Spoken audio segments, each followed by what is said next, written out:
Hello students, आज आपण बघणार आहोत रेस्पिरेशन अँड सर्क्युलेशन मधील रेस्पिरेटरी सिस्टीम. आपण लास्ट व्हिडिओमध्ये इंट्रोडक्शन आणि त्याचबरोबर आपण ऑर्गन्स ऑफ रेस्पिरेटरी एक्सचेंज हा पार्ट बघितला तर ज्यामध्ये ऑर्गन्स ऑफ रेस्पिरेटरी एक्सचेंजमध्ये गॅशियस एक्सचेंज इन प्लांट्स आणि त्याचबरोबर रेस्पिरेटरी सिस्टीम इन ॲनिमल्स की ज्याच्यामध्ये आपण वेगवेगळ्या ऑर्गॅनिझम्समधले जे रेस्पिरेटरी ऑर्गन्स किंवा सरफेस आहे हे आपण बघितले होते. तर आजच्या या व्हिडिओमध्ये आपण आज बघणार आहोत ह्युमन रेस्पिरेटरी सिस्टीम. आता याच्यामध्ये रेस्पिरेटरी सिस्टीम जी आहे here the respiratory system which brings about the inspiration की या रेस्पिरेटरी सिस्टीमच्या द्वारे काय केलं जातं, inspiration,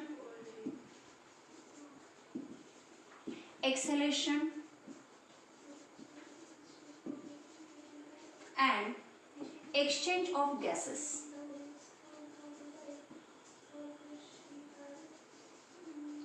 In lungs. Here the respiratory system which brings about the inspiration. Inspiration म्हणजे काय, इनहेलेशन ऑफ एअर की ॲटमॉस्फिअर मध्ये जी एअर आहे ती एअर काय करतो आपण घेतो, इनहेल करतो, त्याला इन्स्पिरेशन म्हणतात. देन एक्सहेलेशन म्हणजे काय की जे काही लंग्समधली जी हवास म्हणजे कार्बन डायऑक्साईड जो काही असेल हा कार्बन डायऑक्साईड काय करतो आपण एक्सेल करतो म्हणजे बाहेर टाकतो, त्याला एक्सेलेशन म्हणतात. And the exchange of gases. मग आता याच्यामध्ये वायूंची देवाणघेवाण म्हणजे जो ॲटमॉस्फेरिक जी काही एअर आहे ही एअर घेतल्यानंतर ही या एअरचं एक्सचेंज जे आहे म्हणजे वायूंची देवाणघेवाण जी आहे ही वायूंची देवाणघेवाण कुठे होते, लंग्समध्ये. आणि ही देवाणघेवाण झाल्यानंतर here then these are transported की यामधनं जी काही ऑक्सिजन रिच म्हणजे जे काही कार्बन डायऑक्साईड असेल म्हणजे देन दीज आर की ऑक्सिजन रिच एअर जी असेल किंवा जो ऑक्सिजन आहे एअरमधला then these are transported by the blood की ब्लडच्या द्वारे ट्रान्सपोर्ट केला जातो. कुठनं, फ्रॉम द लंग्स की लंग्समधून here then these are transported by the lungs from the by the blood from the lungs की या लंग्समधनं वायूंची देवाणघेवाण झाल्यानंतर या ब्लडच्या द्वारे ट्रान्सपोर्ट करतात. कुठे ट्रान्सपोर्ट करतात, which is transported to the different tissues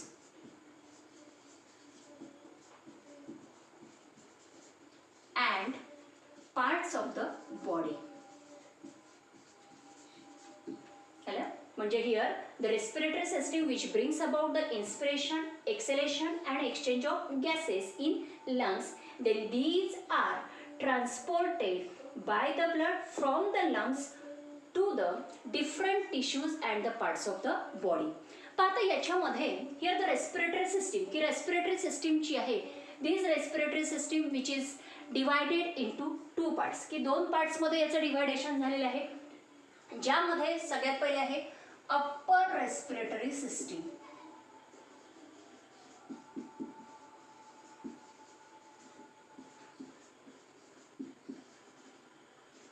आणि सेकंड आहे लोअर रेस्पिरेटरी सिस्टीम.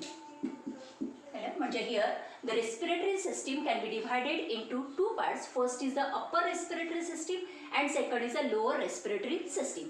आता या अप्पर रेस्पिरेटरी सिस्टीम मध्ये कोणते पार्ट्स येतात की याच्यामध्ये upper respiratory system which consist of external nares की ज्याच्यामध्ये एक्सटर्नल नेअर्स त्याला आपण नॉस्ट्रिल सुद्धा म्हणतो. यानंतर नेक्स्ट आहे नेझल कॅव्हिटी, नेझल कॅव्हिटीच्या नंतर आहे नोज आहे. यानंतर इंटरनल नेअर्स आणि नॅझोफॅरिंग्स म्हणजे फॅरिंग्सचा जो पार्ट आहे म्हणजे हिअर द नॅझोफॅरिंग्स की हे कशामध्ये येतात, अप्पर रेस्पिरेटरी सिस्टीममध्ये. म्हणजे here upper respiratory system which consist of external nares or the nostrils, nose, internal nares, nasal cavity, nasopharynx. यानंतर here the lower respiratory system. आता लोअर रेस्पिरेटरी सिस्टीममध्ये कोणकोणते पार्ट्स येतात की ज्याच्यामध्ये लोअर रेस्पिरेटरी सिस्टीममध्ये आहे लॅरिंग्स, त्यानंतर ट्रचिया आहे, देन ब्रॉन्क्युल्स, लंग्स की याच्यामध्ये लॅरिंग्स, ट्रचिया, त्यानंतर लंग्स आहेत आणि ब्रॉन्क्युल्स की हे सगळे जे पार्ट आहे हे कशामध्ये येतात, लोअर रेस्पिरेटरी सिस्टीम. म्हणजे here the respiratory system which can be divided into two parts upper respiratory system and lower respiratory system. Upper respiratory system which consist of external nares or the nostrils, then nose, nasal cavity, internal nares की ज्याच्यामध्ये internal नेअर्स आहेत, नॅझोफॅरिंग्स आहेत आणि थ्रोटचा part आहे. त्यानंतर lower respiratory सिस्टीममध्ये लॅरिंग्स आहेत, लॅरिंग्स नंतर ट्रचिया येतो, ट्रचियानंतर ब्रोंका येतात, ब्रोंकानंतर लंग्स आहेत आणि यामध्ये पुन्हा ब्रॉन्कियल्स आहेत. आता याच्यामध्ये सगळ्यात पहिलं आपल्याला या अप्पर रेस्पिरेटरी सिस्टीम मधील पहिला पार्ट बघायचा आहे, नोज. बघा आता यामध्ये नोजमध्ये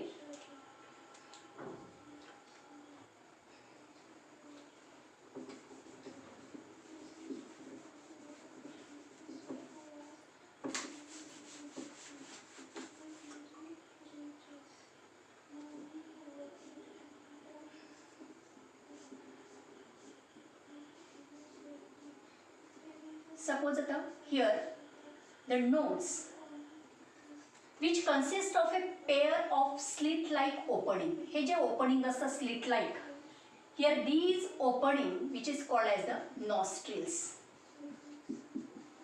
या स्लिट लाईक ओपनिंगला काय म्हणतात, नॉस्ट्रिल्स, ज्याला आपण मराठीमध्ये नाकपुडे म्हणतो. तर here this nose has a pair of slit like opening called as the nostrils or the external nares. आता या नॉस्ट्रिलच्या द्वारे आपण काय करतो की here these nostril which is use for the entry of the air into the nasal cavity. म्हणजे या नॉस्ट्रिलच्या द्वारे जी काही एअर आहे ही एअर कुठे ती या नेझल कॅव्हिटीमध्ये येते. म्हणजे here the nose has a pair of a slit like openings called as the nostrils or the external nares for the entry of the air into the nasal cavity. की याच्याद्वारे atmospheric air जी आहे ही air या नॉस्ट्रिलच्या द्वारे कुठे enter करते, या nasal कॅव्हिटीमध्ये. आता बघा ही जी नेझल कॅव्हिटी आहे, here these nasal cavity which can be divided into 2 chambers. की या नेझल कॅव्हिटीचं डिव्हायडेशन जे आहे हे 2 चेंबरमध्ये झालेलं आहे. म्हणजे याच्यामध्ये ही जी नेझल कॅव्हिटी जी आहे या नेझल कॅव्हिटीचं 2 चेंबरमध्ये होतं, ज्यामध्ये एक आहे राईट नेझल चेंबर. इथे आपण बघितलेलं आहे की nasal cavity which can be divided into 2 parts, right nasal chamber and left nasal chamber. Suppose हा राईट नेझल चेंबर आहे आणि हा आहे लेफ्ट नेझल चेंबर. आणि यामध्ये या नेझल कॅव्हिटीचं 2 चेंबरमध्ये जे त्या ठिकाणी डिवायडेशन झालेलं आहे हे कोणत्या कार्टिलेजमुळे झालेलं आहे, मिसमॉइड कार्टिलेज. म्हणजे here the nasal cavity which can be divided into 2 chamber, right nasal chamber and left nasal chamber by the mesethmoid cartilage. याच्यामध्ये कोणती कार्टिलेज असते, मिसमॉइड कार्टिलेज. आता यामध्ये हिअर ईच चेंबर की या एका चेंबरचं पुन्हा डिवायडेशन हे 3 पार्टमध्ये झालेले आहे. की each chamber can be divided into 3 regions or the 3 parts. की यामध्ये एका चेंबरचं पुन्हा या ठिकाणी डिवायडेशन हे 3 पार्टमध्ये झालेलं आहे, which can be divided into 3 regions. ज्यामध्ये सगळ्यात पहिला जो पार्ट असेल या ठिकाणी या पार्टला आपण काय म्हणू, वेस्टिब्युल म्हणू. त्यानंतर मधला जो पार्ट असतो याला रेस्पिरेटरी पार्ट म्हणतात किंवा कंडिशनर आपण ज्याला म्हणू. आणि तिसरा जो अपर मोस्ट पार्ट असतो याला सेन्सरी चेंबर किंवा ऑल्फॅक्टरी चेंबर म्हणतात. पाहता each chamber can be divided into 3 parts. First is the vestibule, second is the respiratory part or the conditioner and third is the olfactory or the sensory chamber. पाहता सगळ्यात पहिला आहे वेस्टिब्युल. की याच्यामध्ये vestibule जो आहे here these vestibule which is the proximal part about the nostrils. की या नॉस्ट्रिलच्या वरचा जो प्रॉक्सिमल पार्ट आहे त्याला काय म्हणतात, वेस्टिब्युल म्हणतात. आणि या वेस्टिब्युलमध्ये here these vestibules here the skin has a hairs. की या वेस्टिब्युल्समध्ये जो स्किनचा पार्ट असतो याच्यामध्ये आपल्याला माहिती आहे इथे हेअर्स असतात. आणि या हेअर्सचं मेन फंक्शन जे आहे की जे आपण ॲटमॉस्फेरिक एअर जे आपण इनहेल करतो, आपण घेतो, तर या एअरमध्ये जे काही डस्ट पार्टिकल्स असतील किंवा जी एअर आहे या एअरचं फिल्ट्रेशन करण्याचं काम म्हणजे here the filtering of the air and trapping the dust particles from the inhaled air. की जी एअर आपण घेत आहोत त्यामधले जे डस्ट पार्टिकल जे धुलीकण असतील हे धुलीकण त्या ज्या हेअर्स असतील हे हेअर्स काय करतात, त्याला ट्रॅप करतात आणि जे आपण एअर घेत आहोत त्या एअरचं काय करतात, फिल्ट्रेशनचं काम करतात. म्हणजे याच्यामध्ये एखाद्यास तुम्हाला विचारू शकतात give the function of vestibule. तर वेस्टिब्यूलचं मेन फंक्शन काय आहे, की air filtering the air and trapping the dust particles from the inhaled air. हा झाला आता पहिला पार्ट वेस्टिब्यूल. आता याच्यानंतरचा दुसरा पार्ट कोणता आहे, रेस्पिरेटरी पार्ट, किंवा यालाच आपण कंडिशनर सुद्धा म्हणतो. पण आता यामध्ये here respiratory part or the conditioner is the middle part. हा कोणता पार्ट आहे, मिडल पार्ट आहे. And this respiratory part is a thin walled, की तो कसा असतो, थिन वॉल्ड आहे, हायली वस्क्युलर, म्हणजे it consist of the blood vessels. आणि याचं महत्त्वाचं फंक्शन जे आहे की जे एअर आपण घेतलेली आहे की या एअरला वॉर्मिंग आणि मॉइस्टनिंग म्हणजे त्याला उबदार बनवण्याचं काम कोण करतं, रेस्पिरेटरी पार्ट, किंवा म्हणून आपण त्याला काय म्हणलं, कंडिशनर म्हटलेलं आहे. की याच्यामध्ये रेस्पिरेटरी पार्ट जो आहे which makes warming and moistening the inhaled air. हा झाला दुसरा पार्ट. आता याच्यानंतर यामधला तिसरा पार्ट आहे olfactory or the sensory chambers. की यामध्ये olfactory or the sensory chamber जो आहे it is the uppermost part of the nasal chamber. की नेझल चेंबर मधला सगळ्यात अप्परमोस्ट पार्ट आहे, वरचा पार्ट आहे. And this sensory or the olfactory chamber which is line by the olfactory epithelium. की कशाने लाईन केलेले आहे, ऑल्फॅक्टरी एपिथिलियमनी. आणि याचं मेन फंक्शन आहे here these olfactory of the sensory chamber which is used for the detection of the smell. म्हणजे आपण एखाद्या वेळेस घरामध्ये जर काही पदार्थ बनवलेला असेल आईने की आपल्याला लगेच आपल्याला काय तो स्मेल येतो. तर हे डिटेक्ट करण्याचं काम कोण करतं मग, olfactory of the sensory chamber. म्हणजे here this olfactory of the sensory chamber which is the uppermost part of the nasal chamber and which is line by the olfactory epithelium. की जो कशाने लाईन केलेला आहे, ऑल्फॅक्टरी एपिथिलियमनी केलेला आहे. आणि याचं महत्त्वाचं फंक्शन आहे for detection of the smell. की स्मेल जी आहे या स्मेलचं डिटेक्ट करणे याचं मेन फंक्शन कोणाचं आहे मग, ऑल्फॅक्टरी ऑर द सेन्सरी चेंबरचं. आता यानंतरचा नेक्स्ट पार्ट आपल्याला बघायचा आहे, फॅरिंग्स बघायचं आहे.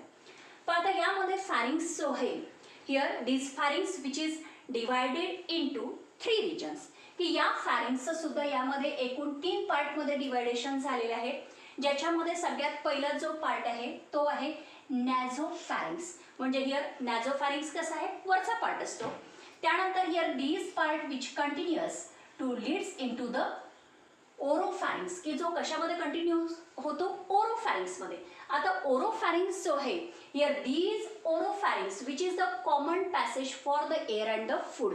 की एअर आणि फूडचा कॉमन पॅसेज आहे. कारण की यामध्ये आपण इथे जर आपण बघितलं की माउथमध्ये या ठिकाणी जी ट्यूब या ठिकाणी निघालेली आहे ही ट्यूब या फॅरिंग्सला या ठिकाणी जॉईंट होते, कनेक्ट होते. And then it forms a common passage. म्हणजे हा इथे ओरोफॅरिंग्स जो आहे हा ओरोफॅरिंग्स काय, it is a common passage for the food and the air. की याच्यामध्ये एअर पण पास होते आणि फूड सुद्धा पास होते. म्हणजे या फॅरिंग्स मधला ओरोफॅरिंग्स काय, it is a common passage for the air and the food. Then these oropharynx which continuous to forms a laryngopharynx. की हा ओरोफॅरिंग्स जो आहे हा ओरोफॅरिंग्स कंटिन्युअस होऊन पुढे कशाचं या ठिकाणी काय फॉर्म होतं, लॅरिंजोफॅरिंग्स. आता लॅरिंजोफॅरिंग्स शब्दामध्येच दिलेला आहे की फॅरिंग्सचा जो पार्ट या लॅरिंग्सला या ठिकाणी जॉईंट होतो त्याला काय म्हणतात, लॅरिंजोफॅरिंग्स म्हणतात. तर या नेझोफॅरिंग्स आणि ओरोफॅरिंग्स यांच्यामध्ये here this in between the nasopharynx and the oropharynx the palate bone is present. की त्या दोघांमध्ये कोणता बोन प्रेझेंट असतो, पॅलेट बोन प्रेझेंट असतो. Here the pharynx has a set of lymphoid organs called as the tonsils. की पुन्हा या pharynx मध्ये जो lymphoid organs सेट्स असतो त्याला आपण टॉन्सिल्स म्हणतो. आपण कधी कधी म्हणतो की माझे टॉन्सिल्स काय झालेले, वाढलेले आहेत. तर यामध्ये इन शॉर्टमध्ये जर आपण बघितलं तर फॅरिंग्सचं डिव्हिजन हे 3 पार्टमध्ये झालेलं आहे. ज्यामध्ये अप्परमोस्ट पार्ट जो आहे त्याला नॅझोफॅरिंग्स म्हणतात. याच nasopharynx which continuous to forms a oropharynx. की oropharynx it is a common passage for the food and the air. आणि याच ओरोफॅरिंग्सच्या खाली म्हणजे below the oropharynx the laryngopharynx is present.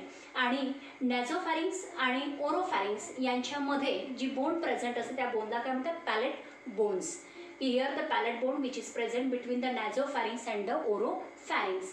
Then these pharynx has a set of the lymphoid organs called as the tonsils. हे झालं आता pharynxचं. आता याच्यानंतरचा next आहे लॅरिंक्स.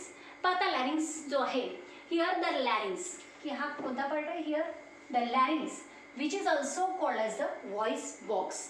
आता याला व्हॉइस बॉक्स का बरं का म्हटलेलं आहे, कारण की लॅरिंक्स काय करतो, जो ध्वनी त्या ठिकाणी निर्माण करतो. तर here the larynx which is also called as the voice box. Then these larynx is the part of the respiratory tract. म्हणजे यामध्ये हा जो रेस्पिरेटरी ट्रॅक्ट दिलेला आहे याचाच एक पार्ट आहे लॅरिंक्स. पण आता याच्यामध्ये here these larynx which contains a cords, की या लॅरिंक्समध्ये काय प्रेझेंट असतात, व्होकल कॉर्ड्स प्रेझेंट असतात, की जे vocal cords which produce the sound, की जे काय निर्माण करतात, ध्वनी निर्माण करतात. Means here the larynx contains a vocal cords for producing the sound. पण आता याच्यामध्ये हिअर द लॅरिंक्स, की लॅरिंक्स जो आहे हा लॅरिंक्स कुठून निघतो, विच एक्सटेंड फ्रॉम द लॅरिंजिओफॅरिंक्स, की या फॅरिंक्समधला जो खालचा जो पार्ट आहे लॅरिंजिओफॅरिंक्स, here the larynx which extend from the laryngopharynx and the hyoid bone to the trachea. या ट्रॅचिया मधील जो हायोइड बोन आहे या हायोइड बोन मध्ये एक्सटेंड होतो. म्हणजे here the larynx which extend from the laryngopharynx and the hyoid bone to the ट्रॅचिया.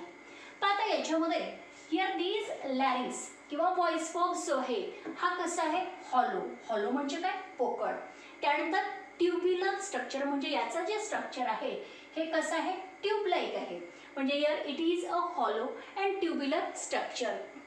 याचबरोबर या लॅरिंक्सच्या ज्या वॉल्स आहेत, here the walls of the larynx which is made up of a cartilage plates held by the membranes and the muscles, की याच्यामधल्या ज्या walls असतात या वॉल्स कशाच्या बनलेल्या असतात, कार्टिलेज प्लेटच्या. And these are held by the membranes for the muscles. जर आपण इंटरनली विचार जर केला तर internally it is line by the folds of the elastic vocal cords, की इंटरनली कशाने लाईन केलेले असतात, which is internally line by the pair of a folds of elastic vocal cords which is also called as the true vocal cords, की यालाच आपण पुन्हा काय म्हणतो, ट्रू व्होकल कॉर्ड्स म्हणतो. पण आता याच्यामध्ये हिअर द लॅरिंक्स, की या लॅरिंक्समध्ये काय प्रोड्यूस होतो, व्हॉइस प्रोड्यूस होतो. पण हा व्हॉइस कसा निर्माण होतो, तर here the voice is produce by the passage of the air between the vocal cords, की यामध्ये व्होकल कॉर्ड्समधील जे काही पॅसेज आहे या पॅसेजमध्ये एअर त्या ठिकाणी पास होते. तर here the voice is produce by the passage of the air between the vocal cords and the modulation. Modulation म्हणजे काय, की आपण बोलताना आपला जो आवाजाचा जो चढ उतार आहे हा चढ उतार कशामुळे क्रिएट होतो, which is created by the tongue, teeth, lips and the nasal cavity. Means here the voice is produced by the passage of air between the vocal cords and the modulations created by the tongue, teeth, lips and the nasal cavity. यानंतर here the larynx which opens into the lymphoid laryngopharynx through the slit-like openings called as the glottis. की याच्यामध्ये जो लॅरिंक्स आहे हा लॅरिंक्स आपण बघितला की तो कुठून ओपन होतो, लॅरिंजिओफॅरिंक्समधनं, which opens into the laryngopharynx through a slit like opening. की याच्यामध्ये स्लिट लाईक ओपनिंग प्रेझेंट असतं. या स्लिट लाईक ओपनिंग्सला म्हणतात glottis, which is called as the glottis. Here these glottis is guarded by a leaf-like flap called as the epiglottis. जर आपण इथे लॅरिंगची जर आपण डायग्राम बघितली तर याच्यामध्ये here these larynx which is opens into a slit-like openings called as the glottis, की त्याला ग्लॉटिस म्हणतो. आणि हा जो ग्लॉटिसचा पार्ट आहे which is guarded by a leaf like flap called as the epiglottis, की त्याला आपण काय म्हणतो, एपिग्लॉटिस म्हणतो. आणि याच्यामध्ये हा जो एपिग्लॉटिस आहे या एपिग्लॉटिसचं मेन फंक्शन आहे it prevents the entry of the food into the trachea, की याच्यामध्ये हा एपिग्लॉटिस जे काही फूड पार्टिकल असेल, जे काही फूड आहे हे फूड कुठे एंटर करू देत नाही या ट्रॅचियामध्ये. तर याच्यावर प्रिव्हेंटेशन घालण्याचं काम कोण करतं, एपिग्लॉटिस करतं. म्हणजे यामध्ये the larynx opens into the laryngopharynx through the slit like opening called as the glottis, and this opening की हे जे glottis चे जे opening आहे, here it is guarded by a leaf like flap opening called as the epiglottis, and या epiglottis चा main function आहे, it prevents the entry of the food into the trachea. आता next आहे trachea. Here the trachea which is also called as the windpipe. यालाच आपण windpipe म्हणतो. पाहता यामध्ये डायग्राम मध्ये यामध्ये here this trachea which is also called as a windpipe. पाहता यामध्ये here the trachea is a long tube. याच्यामध्ये कशी here it is a long tube and 10 to 12 centimeter in length. की याची जी लेंथ आहे ही किती आहे 10 to 12 centimeter. म्हणजे here it is a long tube and 10 to 12 centimeter in length. आता यामध्ये here the trachea is it runs through the neck. की कुठनं रन होतो हा neck region मधनं. It runs through the neck in front of the esophagus. Esophagus कशाचा part आहे alimentary canalचा. की in front of the esophagus and extends into the thoracic middle of the thoracic cavity. आणि कुठे extend होतात middle of the thoracic cavity. म्हणजे याच्यामध्ये here the trachea which runs through the neck in front of the esophagus. म्हणजे याच्यामध्ये जर आपण consider जर केलं तर ट्रेचिया जो आहे तो नेक रिजन मधनं ट्रान्स होतो, परंतु कशाच्या इन फ्रंटला असतो या युसोफॅगसच्या इन फ्रंटला. म्हणजे हा जो ट्रेचिया आहे हा कशाच्या समोर असतो या ट्रेचियाच्या which in front of the oesophagus की युसोफॅगसच्या इन फ्रंटला असतो and it extends into the thoracic cavity. की कुठे एक्सटेंड होतो middle of the thoracic cavity. तर आता यामध्ये trachea which is supported by the C shaped cartilage. की याच्यामध्ये हे ट्रॅचिया कशाने सपोर्ट केलेले असतात C shaped 16 to 20 rings of cartilage. की याच्यामध्ये जवळपास 16 ते 20 रिंग शेपमध्ये या सी शेपमध्ये जे कार्टिलेज असतात या कार्टिलेजनी सपोर्ट केलेले असतात ट्रेचिया. की ज्यामध्ये हे जे कार्टिलेज जे आहे here these cartilage which prevents the collapse of trachea. की याच्यामध्ये याचं मेन फंक्शन काय कार्टिलेजचं की here these cartilage which prevents the collapse of trachea. पण आता here the trachea is internally lined by the ciliated pseudo stratified epithelium and the mucous gland.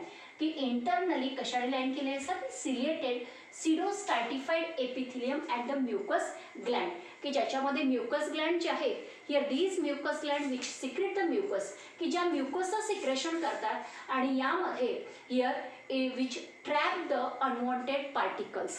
की जे काही अनवॉन्टेड पार्टिकल्स असेल या अनवॉन्टेड पार्टिकल्सला काय करतात त्या ट्रॅप करतात and preventing their entry into the lungs. की यामध्ये हे अनवॉन्टेड पार्टिकल्स जे आहे हे अनवॉन्टेड पार्टिकल्स या लंग्समध्ये एंटर करू नये म्हणून त्यावर प्रिव्हेंटेशन घालण्याचं काम करतात.